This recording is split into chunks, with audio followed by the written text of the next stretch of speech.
I'd like to bring this meeting to order at 4:30 p.m. Thank you for all of our guests and our citizens and the Honorable Mr. Brian Haskins. We have a roll call, please. Mr. Barber? Here. Mr. Blackstock? Present. Mr. Farmer? Here. Mr. Scarce? Here. Mr. Warren? Here. Dr. Miller? Here. Mr. Davis? Present. Do we have any items to be added to the agenda? Mr. Chairman, I have an item I'd like to add under closed session, legal authority, Virginia Code 2.2-3711A1, subject Pittsylvania County Service Authority Board, discussion of members' performance. Do we have anything else to be added? I can have a motion to approve that addition to the agenda. So moved. Okay, I got a second. I'll get a second then. Second. Do we have any discussion? Hearing none? Okay, please cast your vote.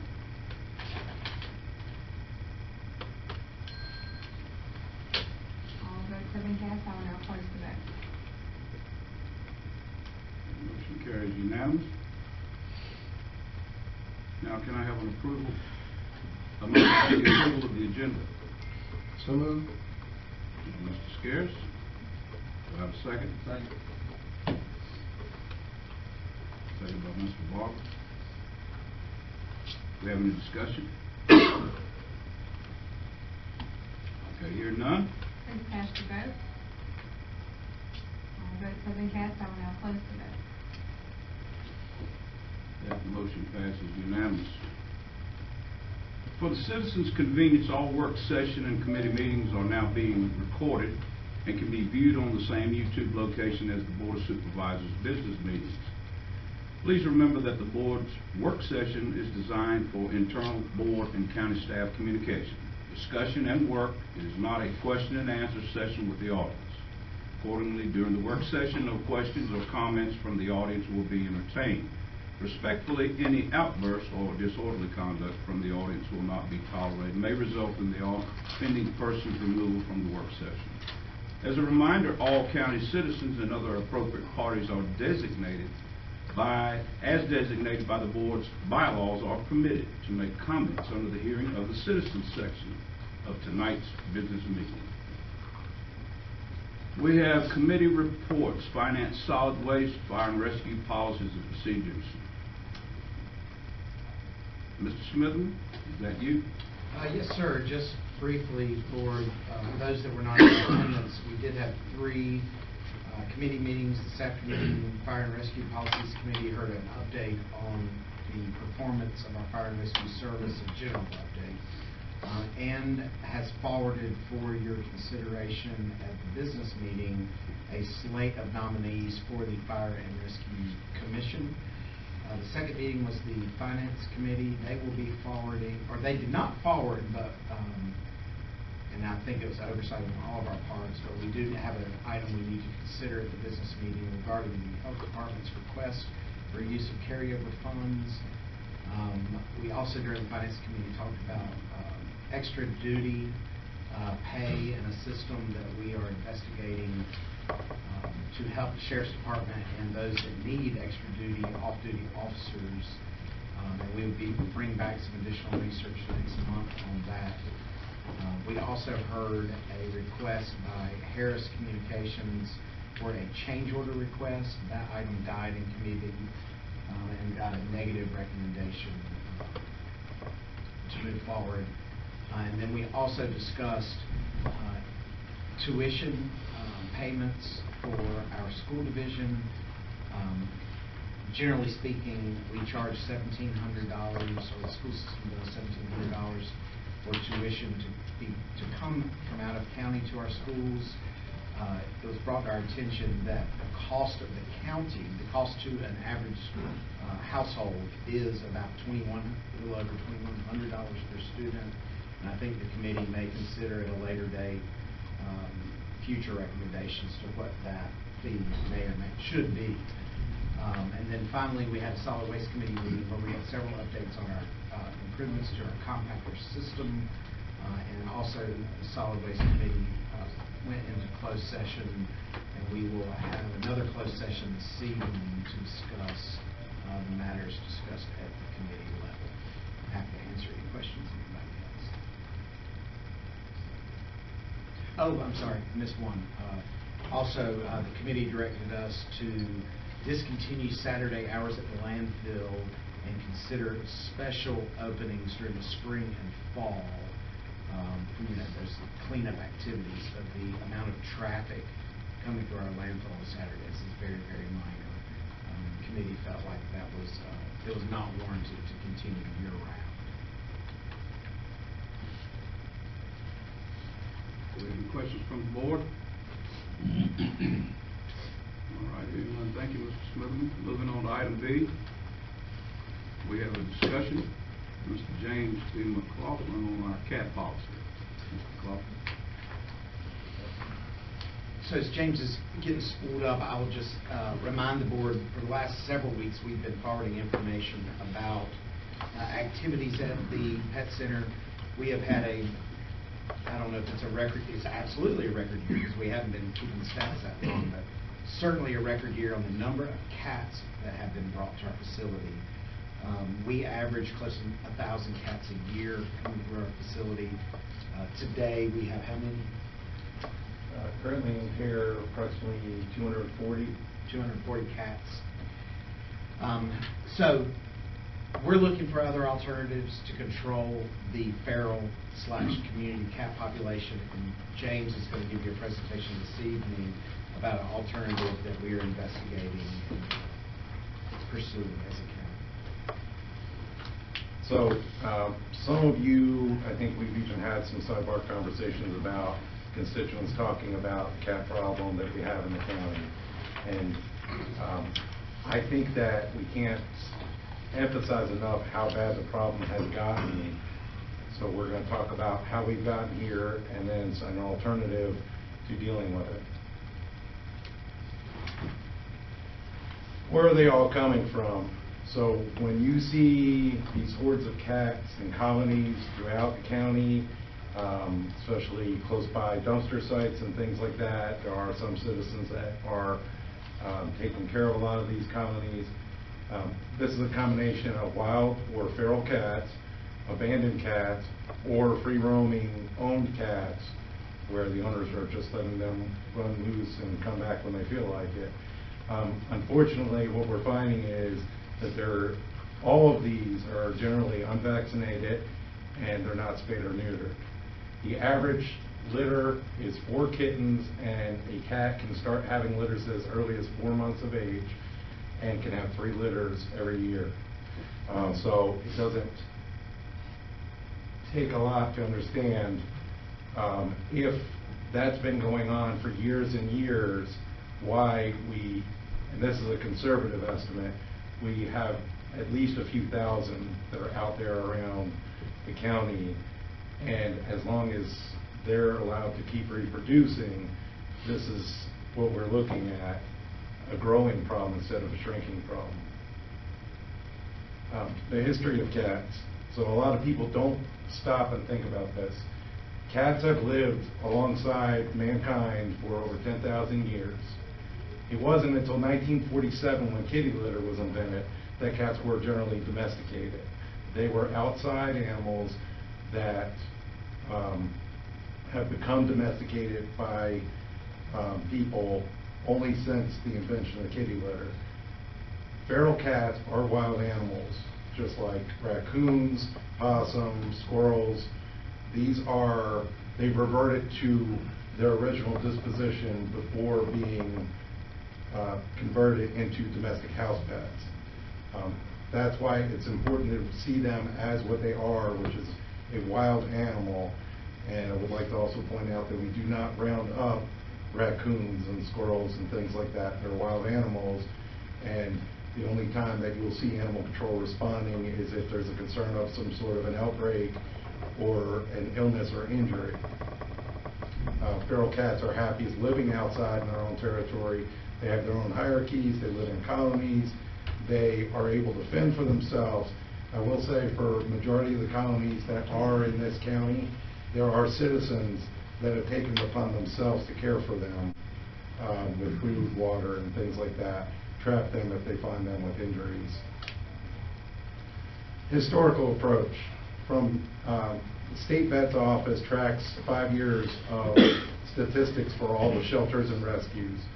So I can only be dead on for the last 5 years, but from 2013 2018, between Danville Humane Society and Pittsylvania County Shelter, we took in 16,485 cats and euthanized about 13,000 of those. Now, if you go back 10 years, approximately, we're looking at approximately 26,000 cats euthanized and 34,000 cats taken in. If we're taking in that many cats and euthanizing that many cats, and the problem is still growing, this is why we're looking at ways that we can change. A lot of citizens say, why can't you just round them up, get rid of them, euthanize them, take them somewhere else? Studies have shown, and TNR is something that's been being used across the country and has had a lot of success here in Virginia. Vacuum effect. Basically, they are territorial animals. You remove that colony, another colony will move in, and they also instinctively will try to reproduce at a higher rate to recoup their numbers. And often what we'll see is we could clear a site, and we have run into this a little bit here in the county since I've been here. We clear an area completely of the cats, they end up with even more cats that have moved in. So that is not an effective means. If you're to trap, spay or neuter them, vaccinate them, and return them, the colony sizes will dwindle. We'll see the kittens and the amounts of disease out there slowly dwindle, and it will get much better. That's why this is being found to be the most effective means to dealing with this issue. It's a problem that can't be ignored. When it comes to feral cats, if we were to say, okay, animal control, round up all these feral cats, by law, we are required to hold them for a minimum of 3 days. That's providing care for them, and then our choices are, we either adopt them out if you find someone willing to take them on, or they sit in the shelter, or they get euthanized. This comes with a substantial cost, and our shelter, the design was intended for about half of the population that we see right now. We don't have the room to take in thousands of cats and hold them like that. Just since January 1st through the 11th of this month, we had taken in 900 cats. If you consider what it costs just to do the medically necessary things to get them adopted, not counting treating for illness, feeding, the overhead staff costs, times 900, we're talking about a huge portion of what it costs to run the pet center.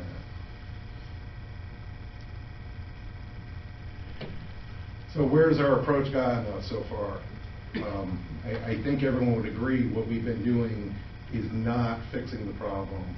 We can't just round it up and exterminate the problem. We have to get in front of this problem, and that is going to help with the overcrowded shelters. It's going to help bring down our costs, and it's going to reduce the amount of needless deaths. TNR is what most consider the most humane solution, which is trap, neuter, release.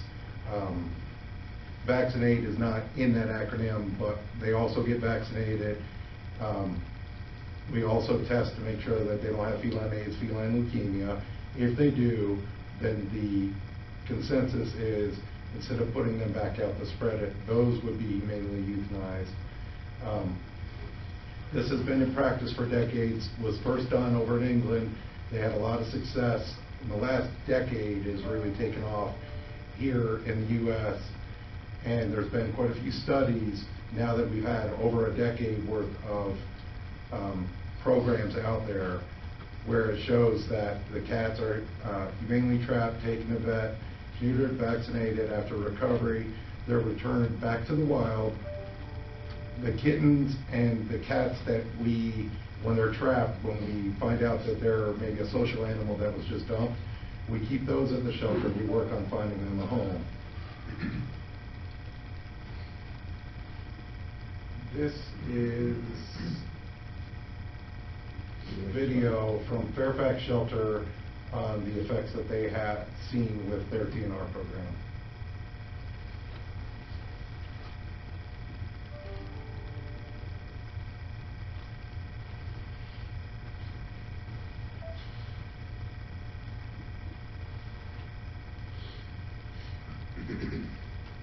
In 2006, when I first started at the shelter, it was abundantly clear to me that one of the shelter's biggest challenges and one of our community's biggest issues was feral cats. It was an issue where we didn't have any active programs really reaching out to citizens, and it was something that I definitely identified as one of our biggest needs in our community. We reached out to our animal control leadership and asked if we could work together to create a plan for a program that would give citizens alternatives to just trapping them and bringing them into the shelter where they were euthanized. The first step in starting our TNR program was to meet with the head of animal control. When I first looked at the TNR program, I did have some concerns, and my concerns were the animals to be cared for. Were they going to have adequate food, water, shelter, veterinary care, things that are required in our code. Of course, in Fairfax County, we have over 30 animal control officers as well. It was important for us to have the buy-in of our officers because they, of course, generally are the same mind that I am, and that is, are there any laws which are being violated? What's the impact going to be on us? When we met with Mike Lucas, he gave us his feedback. We took that feedback and tweaked our proposal and our plan a little bit. With our TNR program, what we do is we educate citizens first. Usually that begins at our front counter when they get a call or they come into the shelter and they say, hey, we have kittens. They come in and our front desk tells them about the options. You can trap the cat and bring it in here and it will be euthanized. I'm glad to say that most citizens don't want that. Most citizens want a humane solution, and that's definitely what we found in our jurisdiction. So if they do want a solution where they can trap and spay and neuter them and prevent the kittens from being born, we then direct them to our Helping Community Cats class based on the National Our Cat Allies syllabus and program for TNR. We learn out traps. We give those traps to citizens free of charge as a loaner. They bring the traps in with the cats on a Monday morning. They go to our spay-neuter clinic. They get spayed, neutered, and vaccinated. And then we return them on Tuesday to the colony caregivers, and they return them back when the cats are bright and alert and done with surgery. They return them back to the colonies and then continue ongoing colony management. TNR has been especially helpful with us to solve the vacuum effects that can occur when you remove cats from a colony. Because cats are territorial, they will tend to keep other cats from other colonies at bay. When you remove those cats, what we've seen in our pilot program, what we've seen play out in various colonies where people have trapped them and removed them and brought them to the shelter, is that more cats move in. And often, more cats move in than were originally present. Our Cat Allies was invaluable to us starting our TNR program. They provided resources and education and information to us and to our community about how to start a successful program based on some of the model programs in the nation. I would give advice to other jurisdictions, other shelters, other animal control organizations that want to begin the TNR program to look at what we've done and to look at what other localities have done that have instituted the program. It's been successful. To talk to them, to be open to it, and to do some investigation into it, and to not put up blinders and say we're just not going to do it, we've never done it. That killing cats might be the solution, because it's not.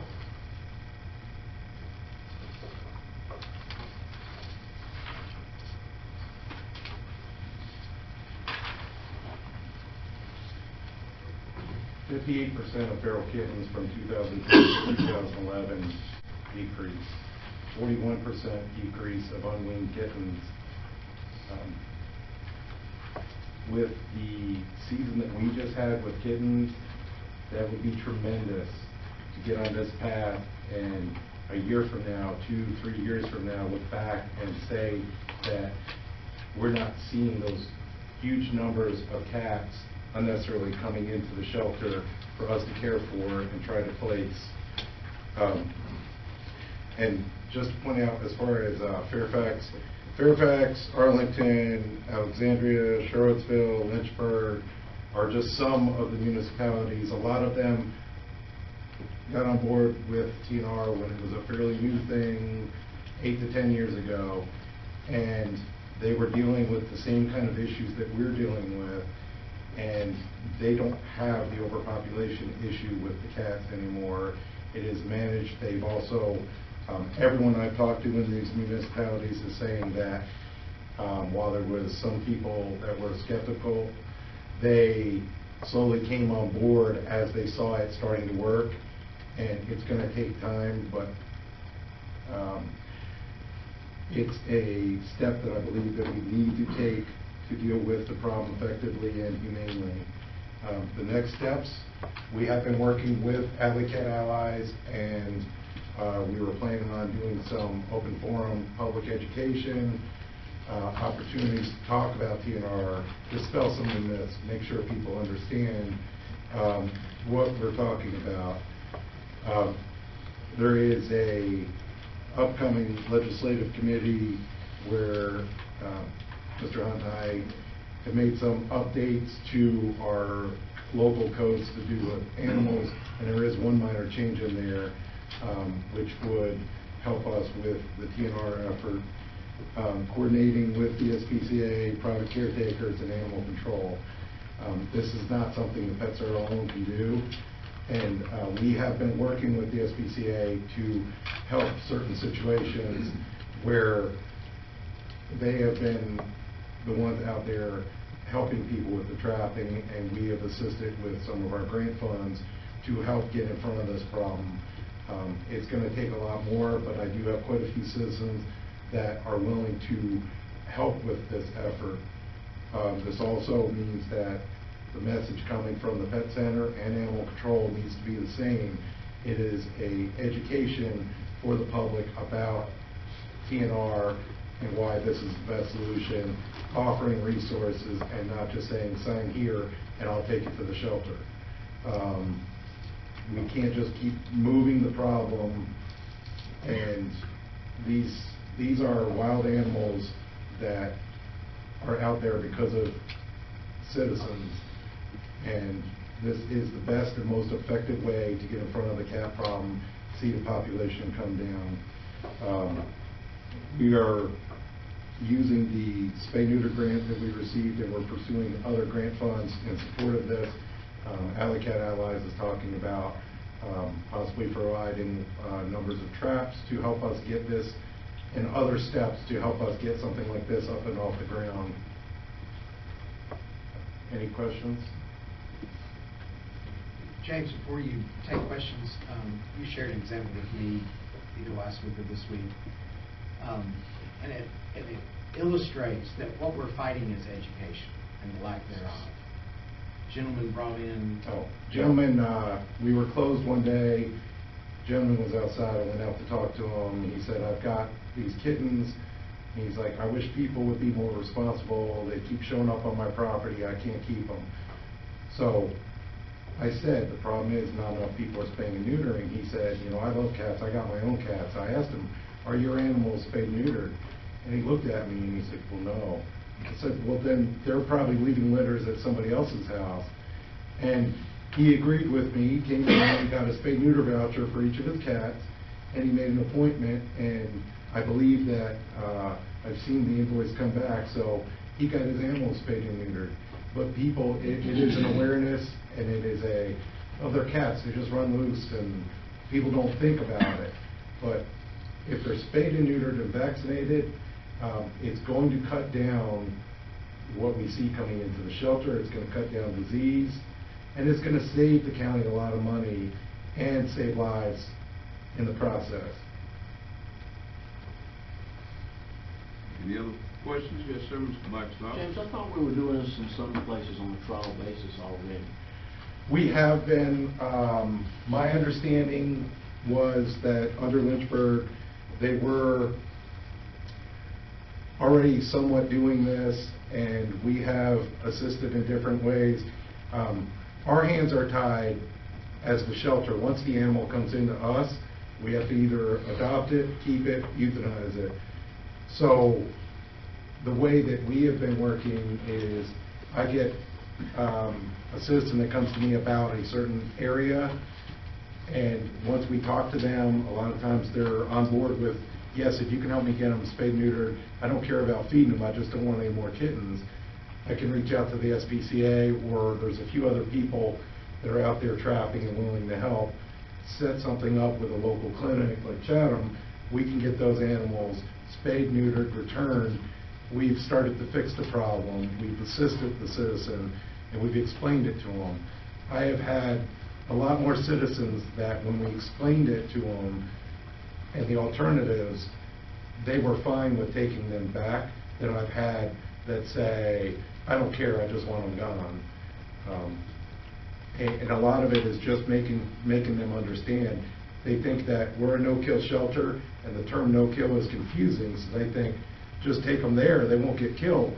The reality is, no-kill is 90% or better save rate. With the volume that we get in, we have not euthanized a healthy animal, but if the problem keeps going like this, we are going to end up in a situation where we have to make those calls. And if I have to choose between a adoptable friendly cat and a feral cat, unfortunately, but we don't want it to come to that. The few that we get in right now, we're doing our best to find people with barns that are willing to take those on. We take care of all the medical and we get them placed. They get to live out their life in the wild. They can take care of rodents, and it's the best case solution. So the policy, I think when Lynchburg was here, because I had this issue in my district, when Lynchburg was here, the pet center was not accepting feral cats. That's what I was told, that they would not accept feral cats. And so a lot of them ended up being taken to Danville. And so the policy changed when you come. I'm not questioning what you're doing.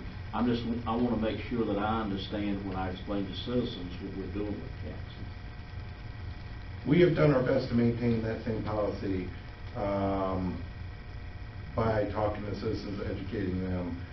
Unfortunately, animal control gets put in a bad situation. If they're injured, ill, imminent danger is the only reason we're required by state code to pick up cats.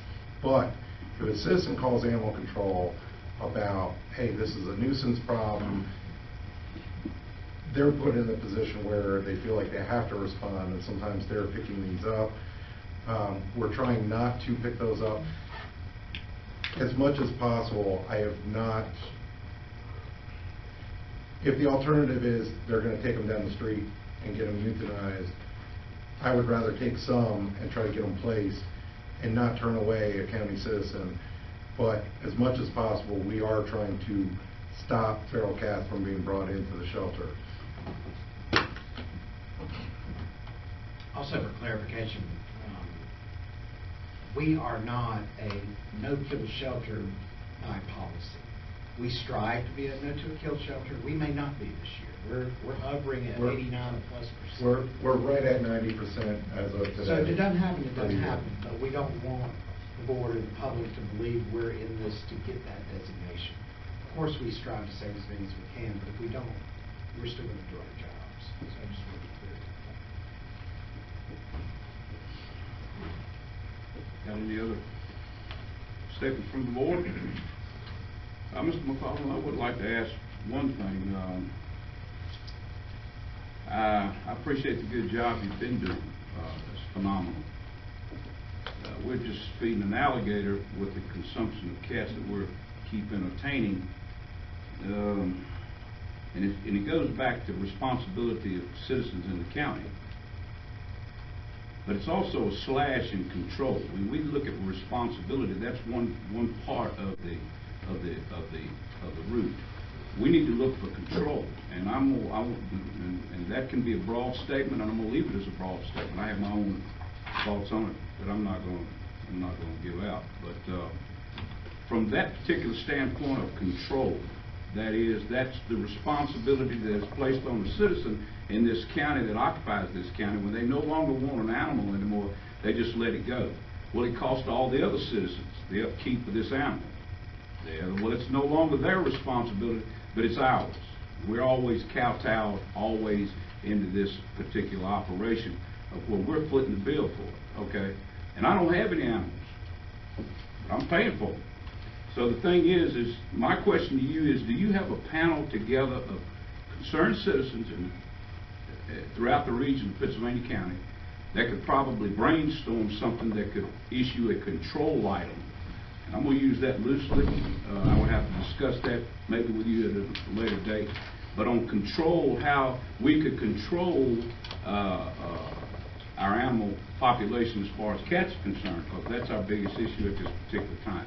But I'm saying responsibility / control, and how we can make citizens not only aware and educated, but how we can also control if we had to go, through other steps to reduce the population of the animal. That way the citizen knows, to make it as simple as I can make it, that I'm responsible for this animal, and I'm also controlled, because if people let the cats run, and they're always mating or whatever the reasons are, and there's no control over how many cats are being birthed, how do I know it's a feral cat from a home cat? I don't know the difference.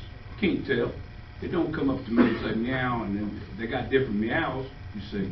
So I'm saying we need to look at some control measures to put in place, in my opinion, so that way people that have cats need to be responsible and realize that there could be citations involved if you're not taking care of your animal. Real simple. Best I can do, and because real simple. It's not fair to other people who do not have animals. It's not fair to me. I agree 100%. I will tell you 3/4 of the animals in our shelter right now are from irresponsible owners. They've either been surrendered or abandoned. And you're right, it is not fair for the citizens that are doing the right things. There are small steps that we can do right now, and we've already started to do. A good example would be the dog licenses. We need to send a clear message to the citizens that it is important that you're responsible for your pet, and it's important to get your animals spayed and neutered. It was passed not too long ago where we could increase the tag cost to $10 for unspayed or unneutered animals. And that's just a small thing to start to send that message. Getting Alley Cat Allies in here to start doing some education, working the TNR issue, bringing in grant funds like what we've got right now, and identifying problem areas, tackling it with trap, neuter, return, trying to get in front of the problem. I can tell you with the spay-neuter grant that we've gotten between Community Cats and OWN, we have taken care of about 300 animals in the county. Unfortunately, there is a little bit of a cost usually with people using the vouchers, and what I hear from citizens is, well, the county should pay for the whole thing. And that's that lack of responsibility. Not everyone, but I get some of that. We give them the tools, the resources, we educate, and we're proactive in trying to get in front of the problem. I'm full of puppies right now, and that's the same thing. It's not as bad as the cat problem, but it's the same issue of irresponsible ownership and a lack of spay-neuter. And you're right, I think there are steps that we need to look at going to help crack down for the people that are blatant offenders, and that's something that Officer Dillon and I have kind of talked about. But I think we lay the groundwork with the initial steps, sending the message, giving them the tools and resources to help them do the right thing. I agree. Thank you. Thank you for the good report.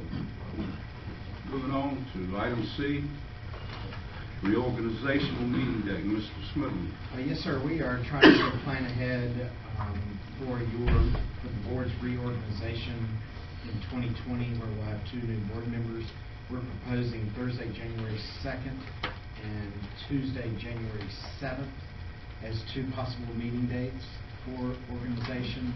And we're hoping to get some direction this evening as to your preference. Tuesday the 2nd at 5, or, excuse me, Thursday the 2nd at 5, or Tuesday the 7th at 5. I'm good with the second. I'll go with the second. Yeah, the 7th doesn't suit me, that's my anniversary. Second's good with me. Okay. 5 or 6. We could do it at 5 or 6. 5. I'm here.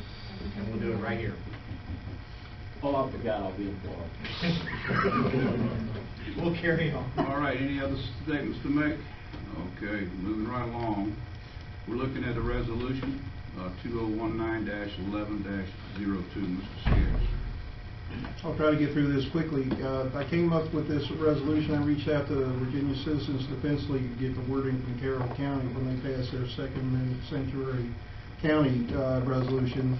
I felt it was really important that we do the same. We have to, for me, we have to send a message to the General Assembly and let them know that any unconstitutional laws should not be passed. Special session they had earlier this year was probably 6 to 8, I feel, unconstitutional laws that they were trying to pass. The only thing that saved us was the Republicans that had control of both the House of Delegates and the state Senate. So I think this, most importantly, will send a message back to the General Assembly, which is controlled by the liberals right now. They already have on the docket for January a gun confiscation and a high-capacity magazine confiscation bill that they're going to be working through the House and the state. So for me, it's an issue with our Sheriff's Department. I don't know if this resolution will give him the standing that maybe he can back away from any of these gun confiscation laws, but I hope that will save him from having to send our deputies out to try to enforce these laws, because a lot of people are going to get hurt if that stuff starts to happen. Brian Haskins has some concerns as well. I'd like him to come up and discuss those quickly. Yes, sir, Mr. Haskins. First of all, I'm not here in my role as Commonwealth's attorney because I am agnostic on all these issues as a Commonwealth's attorney, because we are generally considered to understand that government is a multi-lane highway, and as Commonwealth attorneys, we stay in our lane. We don't get involved in hot button issues in our official capacity like abortion or gun control or things of that nature, because they generally don't affect law enforcement. But as the private citizen and having some knowledge of the law, one of the concerns that I have, and Dave knows this very well, we have Dillon's Rule in Virginia. In addition, there's a specific statute that prohibits localities from passing their own individualized gun legislation without the specific authority of the legislature.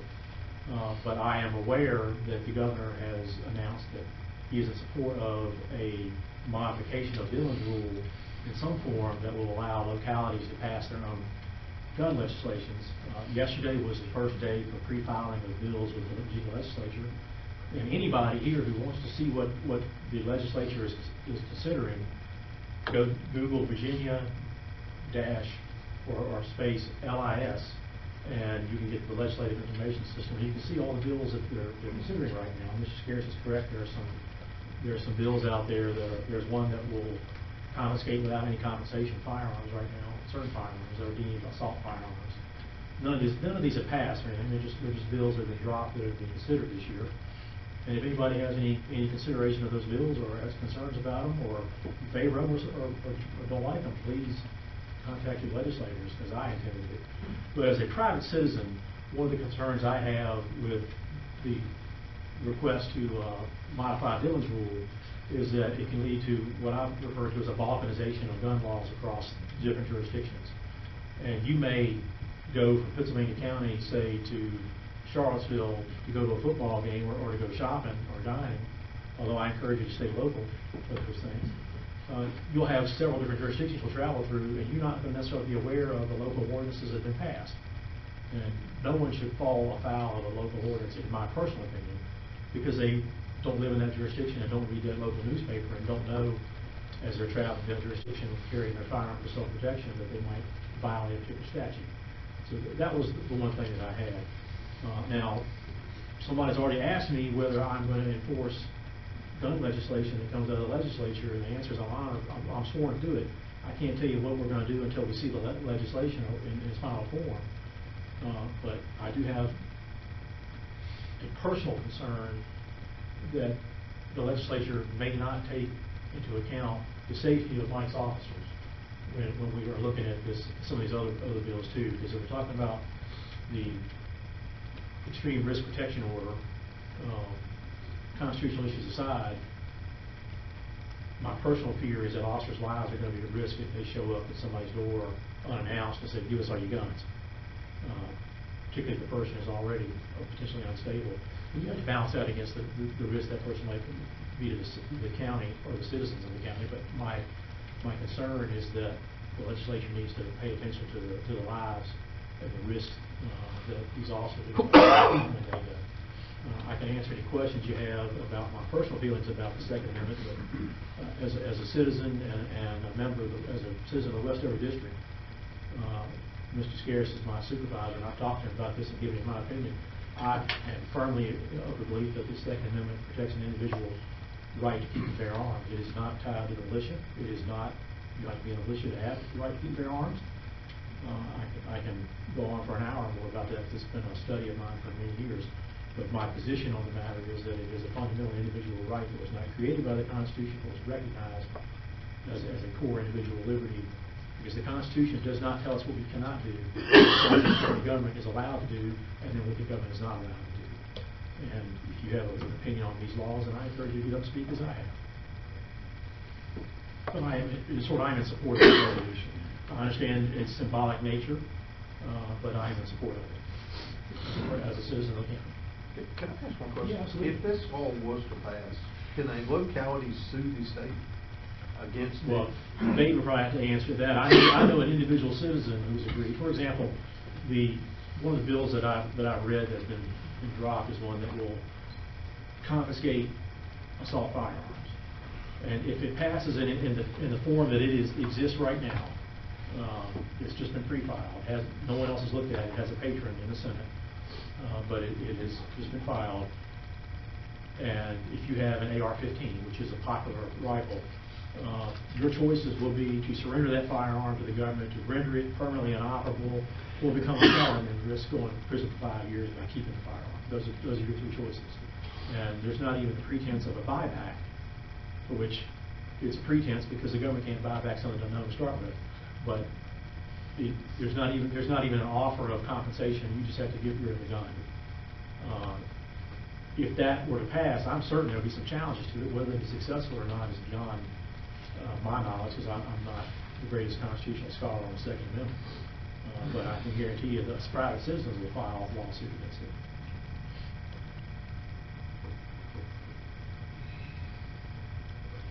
You got any other questions? As a citizen of the county, I thank you for your consideration of my comments. Thank you, Mr. Haskins. Appreciate that. Chair Taylor, I didn't get a chance to talk to you before. Do you want to say anything on this, or? I couldn't put it any better than Brian Haskins just put it. I'm in support of the resolution. I've been called and asked about it. I've been receiving emails and phone calls all week, not only from here, but from across the state. And this is something that's catching on in all localities. I can't encourage people enough. This is why votes matters. And I can't encourage people, and everybody in this room knows this because you're here tonight. But that vote counts.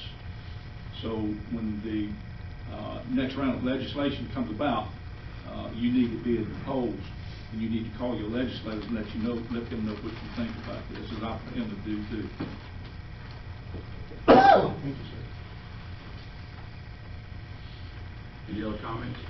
Just quickly, one of the concerns Mr. Haskins brought out, Virginia is a Dillon Rule state, and the Dillon Rule protects us as citizens from many things, and one of them is taxation also.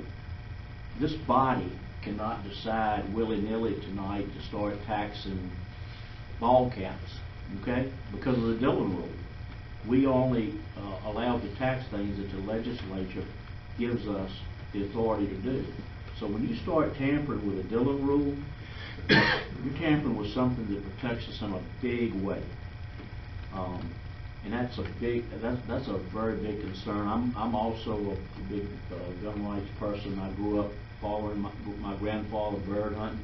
I grew up here on a farm. You know, it was kind of a rite of passage to learn to hunt around 12 years old and tag along and get those life lessons, and they're important. And I've tried to do that with my own son. But the movement in Richmond is scary. And one of the other things that bothers me, I live in one of the ruralest areas in the county, and I know that we have a wonderful sheriff's office. And I've worked in law enforcement myself for 30-some years. But I know that when I pick that phone up, if I had somebody beating on my door or doing something, I live on a farm with no neighbors close by. It's going to take Sheriff Taylor's deputies a while to get there. And I'm going to need, I'm getting old and fat. I'm going to need a little help. And I got some help in there. And I don't want the government taking my help. I'm in full support.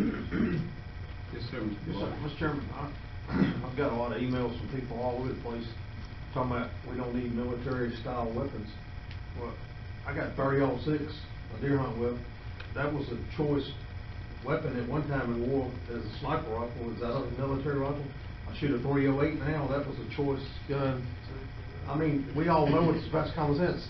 This is just the beginning. This ain't the end. I know, and everybody's always known as owns weapons. They get assault, and then what's next? Automatic shotguns, bolt actions. I mean, pistols. They use them in the military. That's my fear.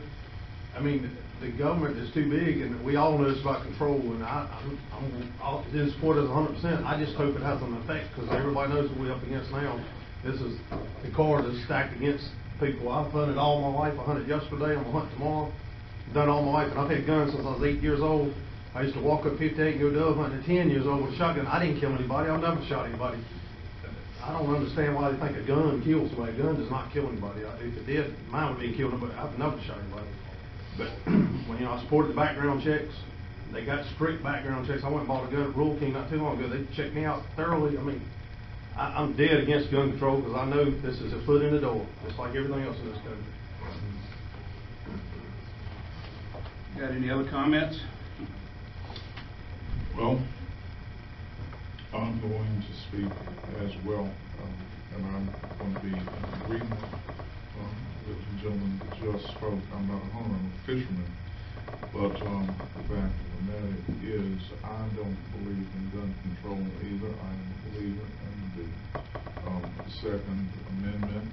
I live in a rural community just outside of Chatham, Virginia, and even the neighborhood that I live in, there have been some concerns that I have had that hope that thankfully have not come to be yet. But if they did, I would definitely want to go into my house and, as Elton said, I've got some help in there to use if I had to. And, or at least have in my defense if I have to. And one more thing, that when you think about the word gun, well, the two words, gun control, I thought about it years ago. If guns are taken away, only cons and trolls will have guns.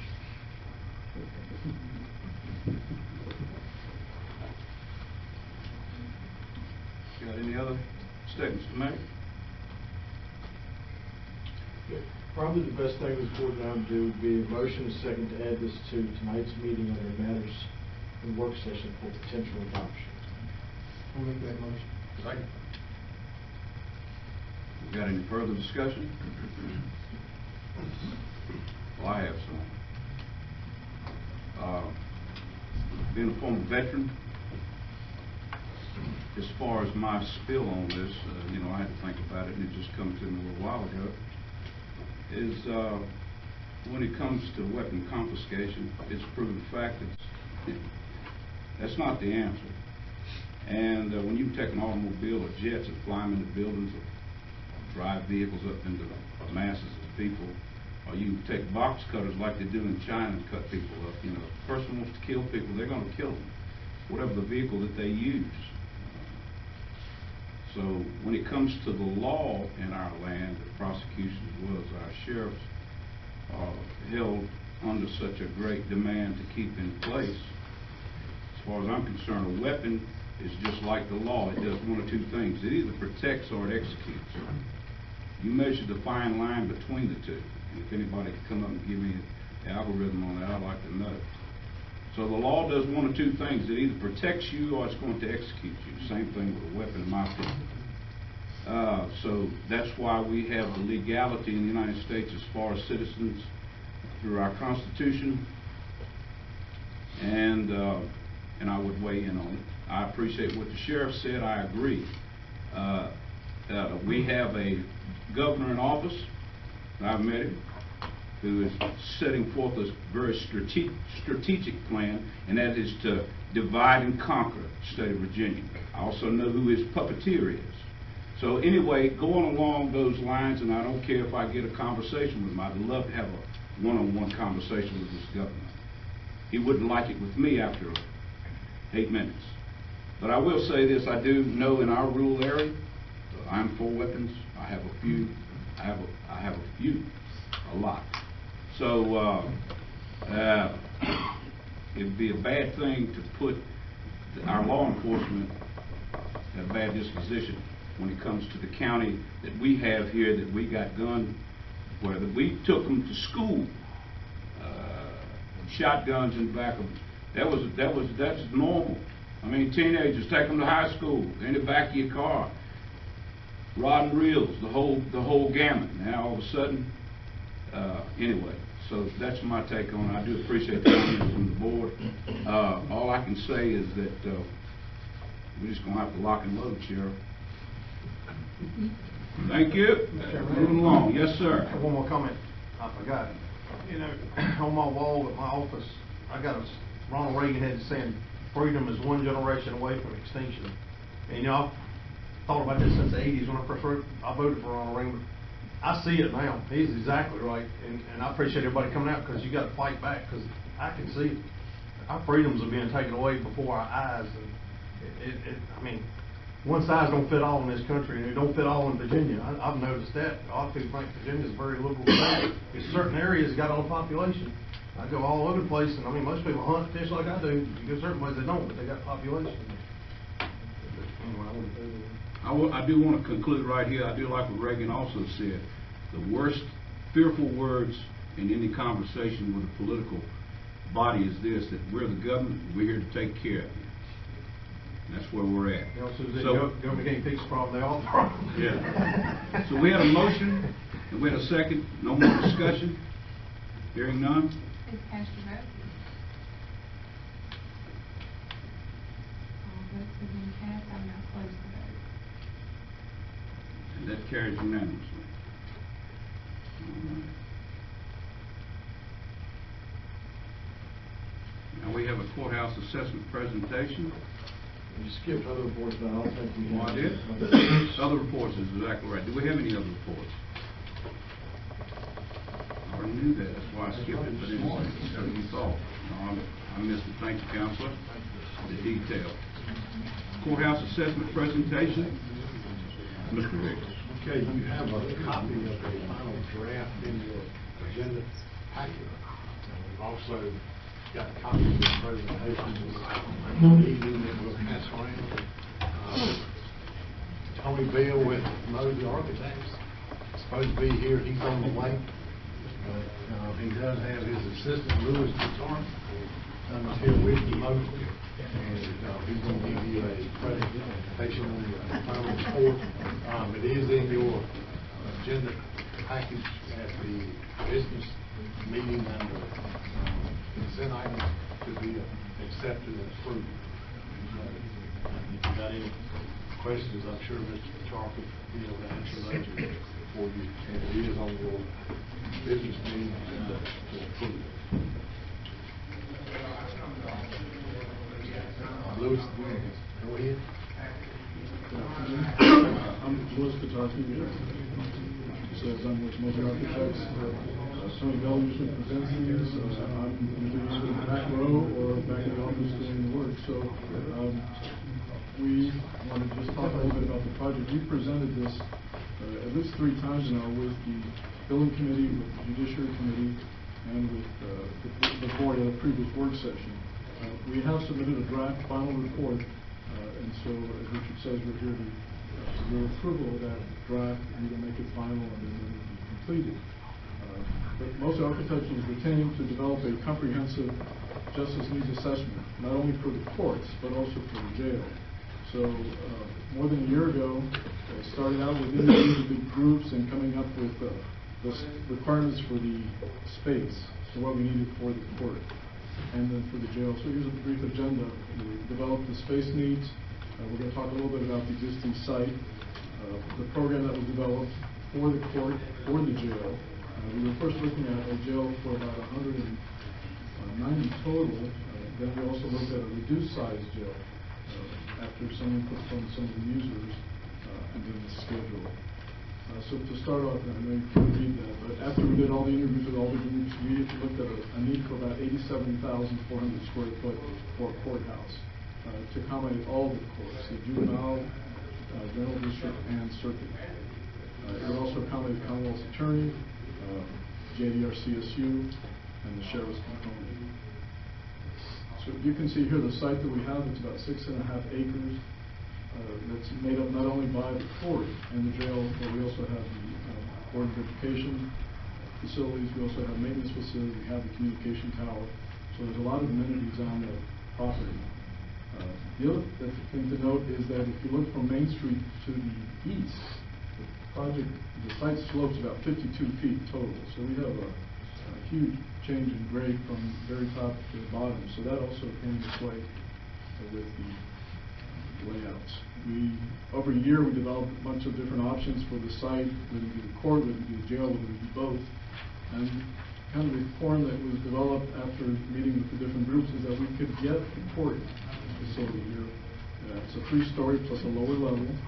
We could also do an amenity off the Main Street, almost like a park as you come in off the road. And then as you get further back is the parking. When we try to get both the jail and the court, the parking is not enough. We don't have enough land to get the required parking requirements. And we're also relocating the tower to get it to an area where it's not in the middle.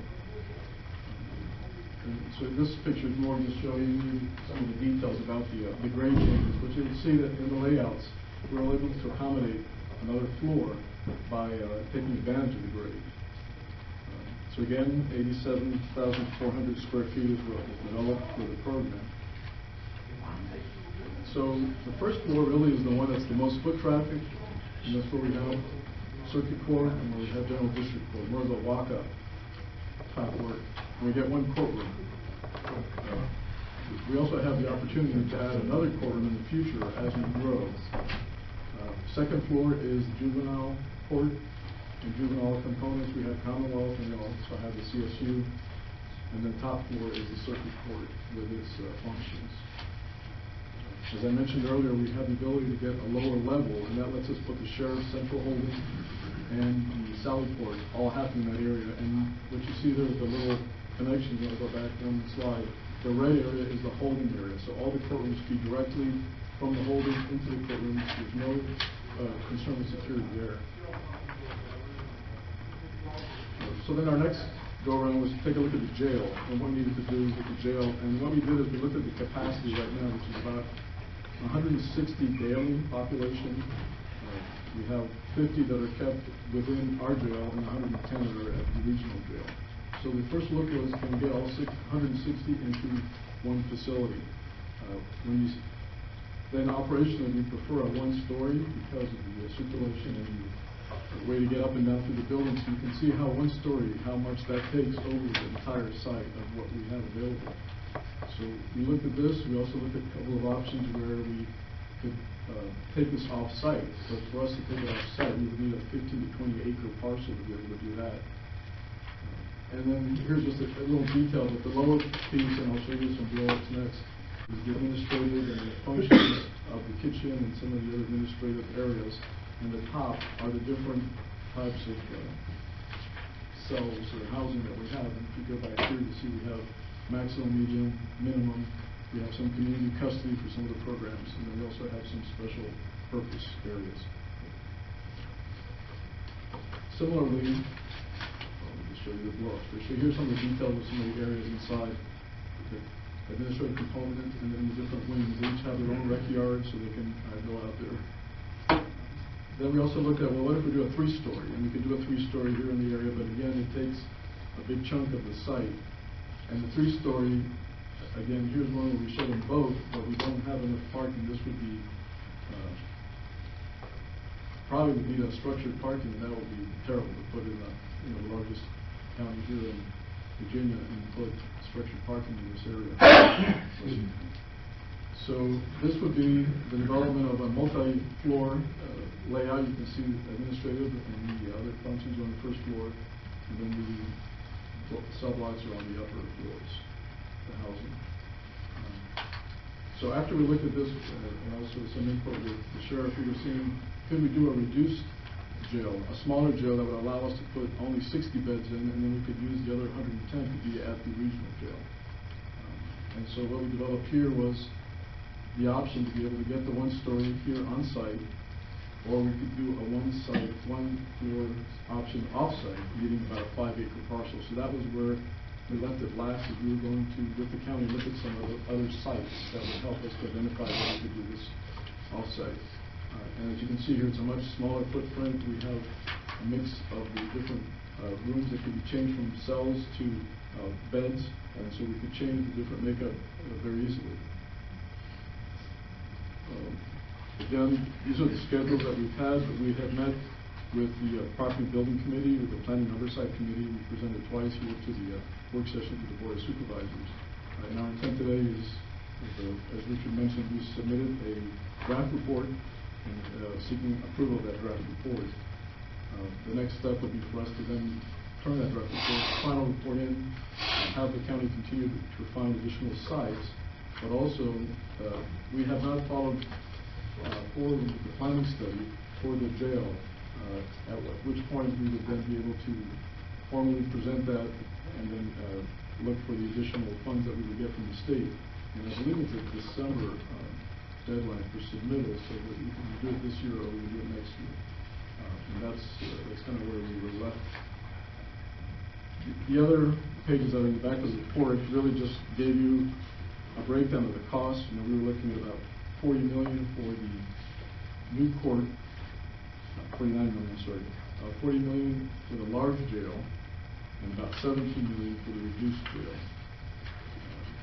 The other documents that are in there are the operating costs. So what we did is we took what the different options were and what it would cost to operate them, whether we own or we rent space in the other areas. Also have developed a 30-year projection about what the overall cost would be. And then the last 2 slides in here, because we are impacting so many of the different facilities on the site, we did a estimate of what all the other facilities that are going to need to be replaced or remodeled or moved, and gave that to the county. The county can help put together their CIP and decide where and when happens. So as an example here, what we're showing for 2022, which was the first time that we need to relocate the school board, relocate the commissioner and the treasurer, since they're in the court now, relocate the communications tower, and then the planning department and the new maintenance facility. But commissioner and treasurer could come back to the existing courthouse once we've built a new one and moved them in. So this was just showing the 3 different phases of when we would see whether it's in the next 2 years, the next 5 years, the next 10 years. And then the report that is part of the attachment to your session, next session, is the full report with the jail report in it as well. So we're kind of an elevator speech of where we are on the project. We're also available to stay for the 7 o'clock if that would help. Thank you, Mr. Bell. We have any discussion with board members? I'd just say our thought is we'll submit that report to the state December 2020. And I think once it's funded or approved, I believe you got 5 years in that time frame to build. You gotta do a study first. Yeah. You'd have that's a quick turnaround to do a study between now and December. It may take long. You probably won't have to wait till next year. We've got numbers for the budget on the study, and we updated the jail assessment portion of it, so that'll probably be a budget item for your 2020 budget. The study cost? Yeah. Yeah, not You to gotta mention, find land. we gotta identify the land. I think also since you got 2 new board members coming, they'd probably be better, they're gonna have to be the ones that deal with the finance. I think it'd be better to wait, let them get involved. Hand it over to them. And the judge, we have met with her on Trevor Kagan, and just met with her recently. She's fine, with that timetable. Of course, the jail is her number 1 priority. But, she's on board right now with us. I look back, Kim, you in here, Mr. Snowden, I look back on some of my old finance notes. We've got, unless it's changed, we've got $2 million note if we make a payment on that's going to be ending in this coming year. Is that right? Or is that changed? I think that's right. I think we've got one. It's on one of the school bonds and we're paying it off, so that's about $2 million. I'm just in hopes, I'm going off this board, but I think we need to take a serious look at setting that money aside, because this is the elephant that's been in the room for a long time, and that money is becoming available. That the board set it aside to go towards these projects, because they don't have to be done. And that will serve as part of your debt on a project this large. Absolutely. Internally, the executive team's talked about looking forward to a retreat with the new board and putting out 2 huge meatballs, a $45 million maintenance of our school system and a new jail within the next 5 years. And like you said, Mr. Blackstock, we have to start right now putting away money in order to not overly affect our tax rate to make that happen.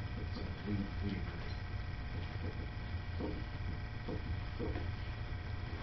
Got any other questions? I don't really have a question. I do want to make a statement. I want to thank Mosley. I sat on that committee and what a good job you all did in formulating all this and all of those committee members. And I particularly want to thank my colleague, Mr. Blackstock. He had a lot of good information to provide on this project with his prior experience on jails and those type things. So I found in the committee meetings his ability to share his insight with that was very needed and very professional. Anything further? I will want to point out one thing. I happen to have done a lot of projects in Mosley. That's not Tony Bell. Tony Bell's a foot taller than he is. And me. Tony's on the way. Just on the way. I have a presentator, Tony Bell, is that correct? He's on the Yeah, but way. Well, No, we're not waiting on him. okay. I never saw this guy before. Hey, come on. He just came off the street. We got him off the street. We also have the Colonel of Kentucky Fried Chicken present with us right here. He's not really the Colonel, but anyway, thank you. Mosley and Company, thank you so kindly. If I could just add something off topic regarding the cat policy. I live in Loudoun County, and my wife and I we foster kittens at the shelter.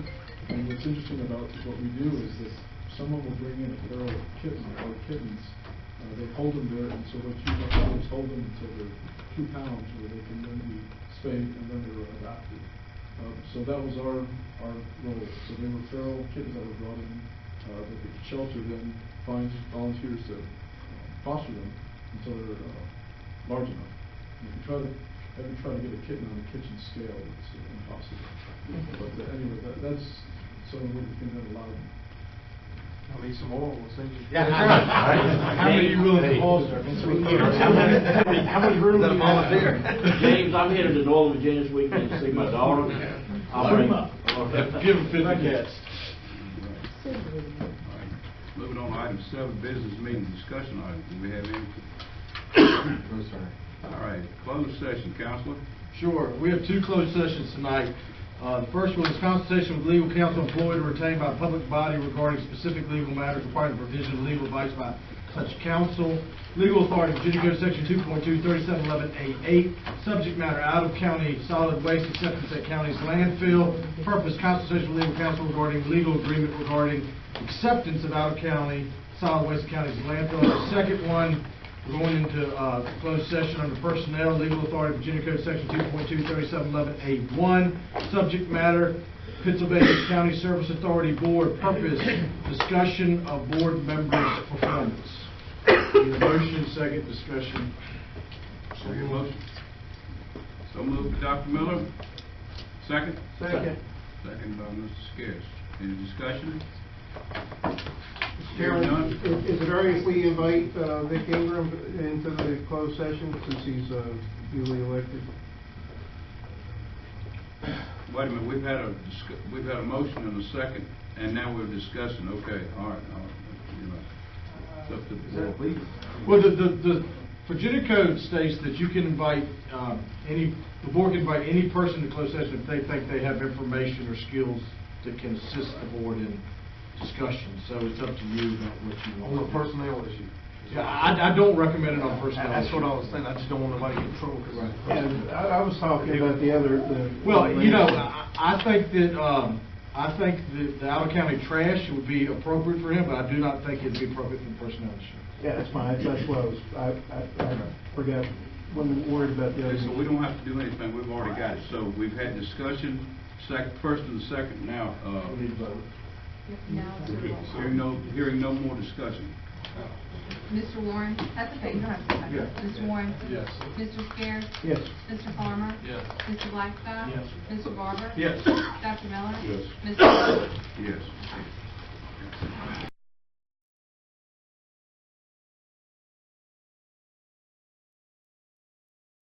We're now returned to open session at 10 till 7.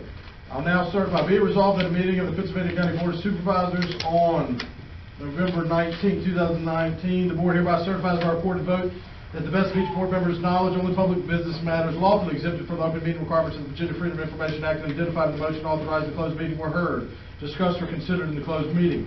If any board member believes there is a departure from the requirements of the Act, he shall so state prior to the vote, indicating the substance of the departure. The statement shall be recorded in the minutes. Mr. Farmer? Yes. Mr. Miller? Yes. Mr. Scarce? Yes. Mr. Warren? Yes. Mr. Davis? Yes. Mr. Barber? Yes. Move somebody up. Mr. Blackstock? Last but not least. Meeting adjourned.